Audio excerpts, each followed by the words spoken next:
Show the letters as given below. हमें क्या देते हैं, चाइल्ड के पास डाई है और जिसपे जो फेसेस बने हुए हैं वो लेटर्स दे रखे हैं। ऐसे डाई पे हमारी काउंटिंग होती है 1 to 6, लेकिन इस बार क्या है, अल्फाबेट्स दिए हुए हैं, लेटर्स भी दिए हुए हैं। 6 फेसेस हैं, 1 2 3 4 5 6, A B फिर C D E और फिर से A दिया। तो हमारे पास इस क्वेश्चन में total number of outcomes, total number of outcomes ये कितनी है, 6।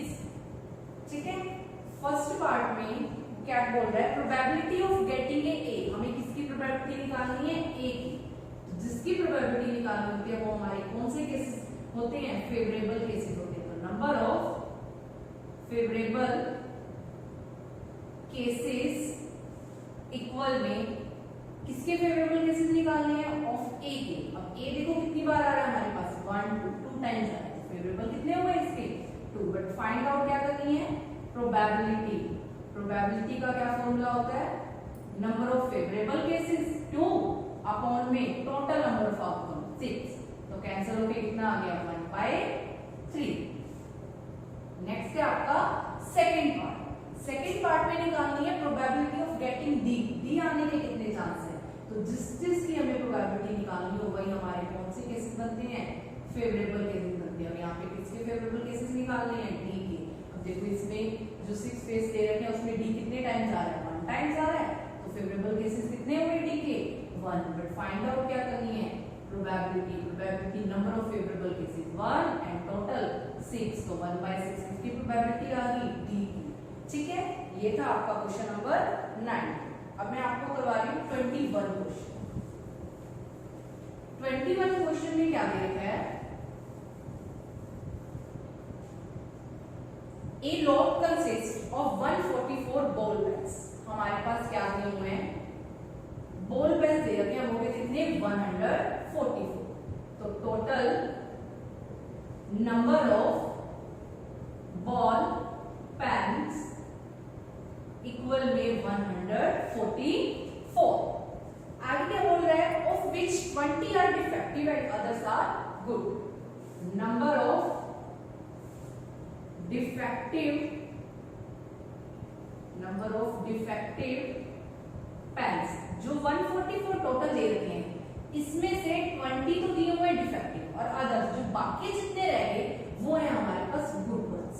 तो number of good ball pens, अब देखो टोटल 144 है, इसमें से 20 क्या है, डिफेक्टिव। तो बाकी क्या रह गए, 124 गुड बॉल पेन्स। ठीक है, अब आगे बोल रहा है कि Noori will buy a pen if it is good but will not buy it is defective. Noori क्या है, शॉप पे गई पेन खरीदने के लिए, वो गुड पेन खरीदेगी और गुड डिफेक्टिव नहीं खरीदेगी। तो वैसे भी कोई भी अगर शॉप पे जाता है तो सभी को अच्छी चीज खरीदना पसंद होता है। ठीक है, the shopkeeper drawn 1 pen at random and given to it to her. उसने क्या किया, उसके सामने सभी पेन रख दिए। What is the probability that she will buy it. तो वो कौन सा पेन खरीदेगी, क्या बोला गया क्वेश्चन में, कौन से पेन खरीदती है वो अच्छे वाले पेन, गुड पेन खरीदती है। मतलब फर्स्ट पार्ट में हमें किसकी प्रोबेबिलिटी निकालनी है, गुड बॉल पेन की निकालनी है। तो फर्स्ट पार्ट में प्रोबेबिलिटी किसकी निकालनी है, गुड पेन की। और उसके फेवरेबल केसेस कितने हैं हमारे पास, 124 और टोटल कितने हैं, 144। 4 की टेबल पे कैंसिल, 4 3 जा 12, 4 1 जा 4 और नीचे 4 3 जा 4 6 जा। तो क्या प्रोबेबिलिटी आ गई गुड बॉल पेन की, 31/36। सेकंड पार्ट में कह रहा है कि वो कौन से पेन नहीं खरीदेगी, कौन से पेन नहीं खरीदेगा, कोई भी डिफेक्टिव। तो बताओ सेकंड पार्ट में हमें किसकी प्रोबेबिलिटी निकालनी है, डिफेक्टिव पेन की। तो प्रोबेबिलिटी ब्रैकेट में डिफेक्टिव पेन्स और जिसकी प्रोबेबिलिटी निकालनी होती है उसके फेवरेबल केसेस चेक करने हैं। और उसके फेवरेबल कितने दे रखे हैं, 20 और टोटल कितने हैं, 144। ये भी 4 पे कैंसिल कर दे, 4 5 जा 4 3 जा 4 6 जा। तो डिफेक्टिव पेन की प्रोबेबिलिटी क्या आ गई, 5/36। अब नेक्स्ट है आपका 22 क्वेश्चन।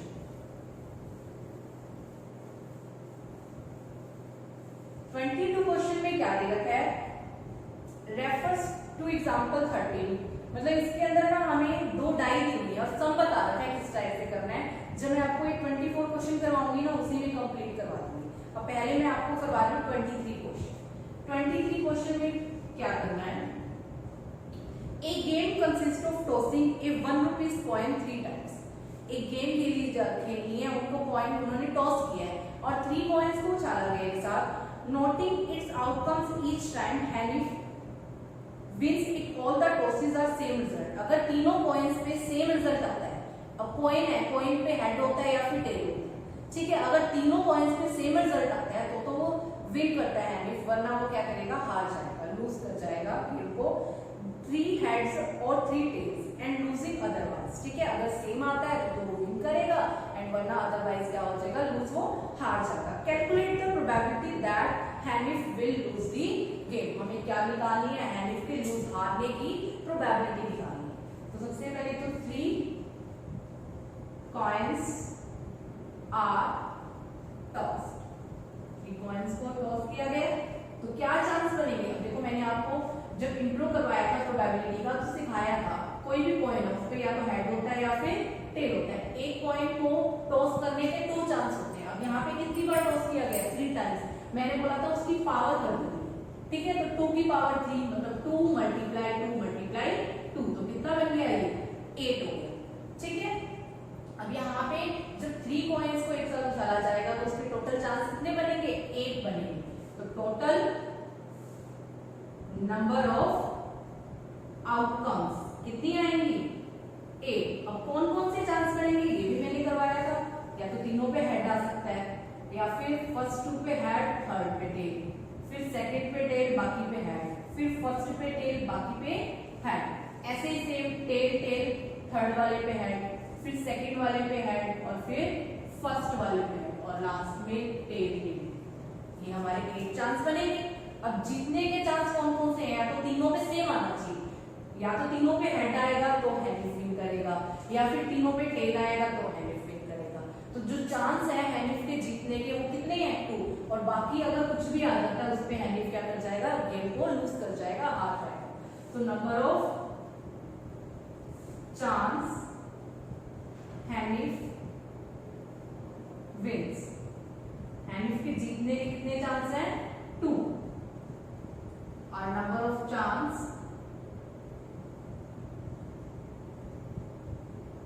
हैनिफ लूज, और हारने के कितने बच रहे हैं, 6। टोटल 8 है, 2 चांस पे वो विन कर सकता है और हारेगा 6 चांसेस पे।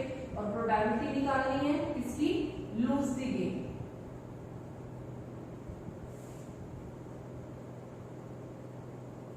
ठीक है, उसके फेवरेबल कितने बन रहे हैं, 6, और टोटल कितने हैं, 8। तो क्या आ गया, 3/4। तो क्या प्रोबेबिलिटी आ गई हैनिफ की गेम को लूज करने की, 3/4। अब नेक्स्ट है आपका लास्ट क्वेश्चन इसका 24। इसमें क्या दे रखा है, 2 डाइज आर थ्रोन। मैं 24 में आपको 22 क्वेश्चन भी करवा दूंगी क्योंकि सेम ही है दोनों, बस प्रोबेबिलिटी अलग अलग निकालनी है। 2 dice are thrown, 2 dice are thrown. 2 dice को एक साथ उछाला गया। एक डाई पे कितनी नंबरिंग होती है, 6। कितनी बार थ्रो किया गया, 2 टाइम, तो 6 की पावर 2 कितना हो जाएगा, 36। तो यहाँ पे total number of outcomes, total number of outcomes कितनी बन गई, 36। इसकी भी मैंने आपको टेबल करवाई थी जब प्रोबेबिलिटी का इंट्रो करवाया था। क्या क्या चांस होते हैं वो, 1-1, 1-2, 1-3, 1-4, 1-5, 1-6, ठीक है। फिर 2-1, 2-2, 2-3, 2-4, 2-5, 2-6, 3-1, 3-2, 3-3, 3-4, 3-5 and 3-6। फिर 4-1, 4-2, 4-3, 4-4, 4-5, 4-6। फिर 5-1, 5-2, 5 3 5 4 5 5 5 6, ठीक है। फिर 6 1 6 2 6 3 6 4 6 5 6 6। तो ये 2 डाइस को जब थ्रो करते हैं तो ये चांस आ सकते हैं, ठीक है। अब इस क्वेश्चन में हमें प्रोबेबिलिटी किसकी निकालनी है? क्या बोला गया? Dice thrown twice, what is the probability 5 will not come up either time. जिसमें 5 नहीं आता, अब देखो 5 नहीं आता वो बहुत सारे चेक करने पड़ेंगे। ये चेक कर लो 5 किस किस में आता है। एक तो ये लाइन है जिसमें 5 आ रहा है, ठीक है, और एक आपकी ये लाइन है जिसमें 5, ठीक है। ये भी 6 हो गए, ये भी 6 हो गए, बट जो ये वाला दोनों में कॉमन है, तो ऐसे कितने चांस है जिसमें 5 आ रहा है? 11 चांस है। 6 ये 6 ये, वैसे 12 हो, लेकिन 5 5 इस लाइन में भी आ रहा है और इस लाइन में भी आ रहा है। तो जिसमें 5 आ रहा है वो हमारे कितने चांस है? 11 चांस है। बट फर्स्ट पार्ट में हमें प्रोबेबिलिटी निकालनी है जिसमें 5 नहीं आना चाहिए। अभी टोटल कितने हैं? 36, और 11 चांस ऐसे हैं जिसमें क्या आ रहा है? 5, बट हमें निकालनी है 5 will not come up either time. तो बाकी कितने रह गए? 36 में से 11 माइनस किया, 25 चांस रह गए जिसमें 5 नहीं आए, ठीक है। तो नंबर ऑफ फर्स्ट पार्ट के नंबर ऑफ फेवरेबल केसेस कितने बन जाएंगे? 25। चाहे आप लोग यहाँ से काउंट करके देख लेना जिसमें 5 नहीं आ रहा, ठीक है। इन सब में 5 नहीं आ रहा, जो मैंने ये लाइन की है ना, इसके अलावा बाकी जितने भी आपके चांस रहेंगे, आपके 25 चांस रहेंगे जिसमें 5 नहीं आ रहा, ठीक है। और इसी की हमें क्या निकालनी है? प्रोबेबिलिटी निकालनी है। प्रोबेबिलिटी होती है number of favourable cases upon में टोटल नंबर ऑफ आउटकम्स। अब नेक्स्ट बोल रहा है सेकंड पार्ट में 5 will come up at least once. At least का मतलब होता है कम से, एटलीस्ट वंस लिखा हुआ है। अब वंस का मतलब 1, एटलीस्ट का मतलब उतना उससे ज्यादा, या तो एक बार 5 आना चाहिए या फिर एक से ज्यादा बार आना चाहिए। यहाँ पे अब 2 टाइप को चला गया, एक साथ थ्रो किया गया, 2 से ज्यादा तो चांस बनेंगे। तो एक तो ये लाइन भी जिसमें 5 आ रहा है और एक ये लाइन भी, और एक दोनों में कॉमन है। तो जिसमें कम से कम एक बार तो 5 आ रहा है वो कितने चांस हैं? 11 चांस है। सेकेंड पार्ट में हमारे नंबर ऑफ फेवरेबल केसेस कितने बन गए? 11। बट हमें निकालनी है इसी की प्रोबेबिलिटी।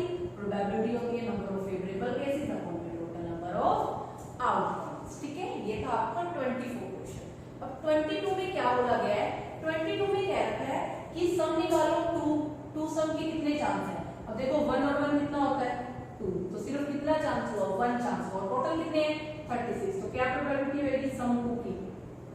1/36, और 3 सम जिसे प्लस करने पे 3 आएगा, 2 और 1 3, 1 और 2 3, तो कितने चांस बने?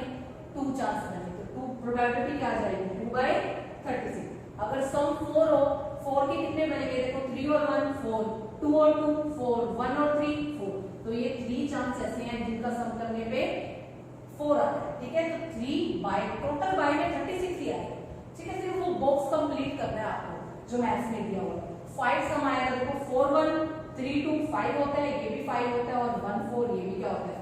तो ये 4 चांस बन गए हैं जिन्हें प्लस करने पे क्या आ रहा है? 5 आ रहा है। अब 6 5 1 4 2 3 3 2 4 1 5, इन्हें प्लस करने पे 6 आ रहा है, तो कितने चांस आएंगे? 1 2 3 4 5, और बाय में 36।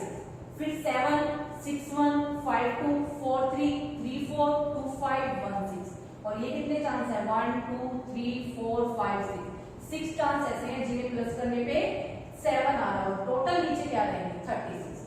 फिर इन्हें 8 आ रहा है, 6 2 5 3 4 4 5 3 6 2, तो ये 5 चांस है जिन्हें प्लस करने पे क्या आ रहा है? 8 आ रहा है। तो इसकी प्रोबेबिलिटी क्या बन जाएगी? 5/36। डिवाइड में तो टोटल ही आता है ना, और जिसकी निकालनी होती है वो फेवरेबल केसेस आ जाते हैं। अब 9 किसका आ रहा है? 6 3 5 4 4 5 3 9, और ये कितने चांस है? 4 चांस। अगर 10 पूछा जाए 6 4 5 5 6 4, 11 के 6 5 5 6, और 12 का 1 चांस।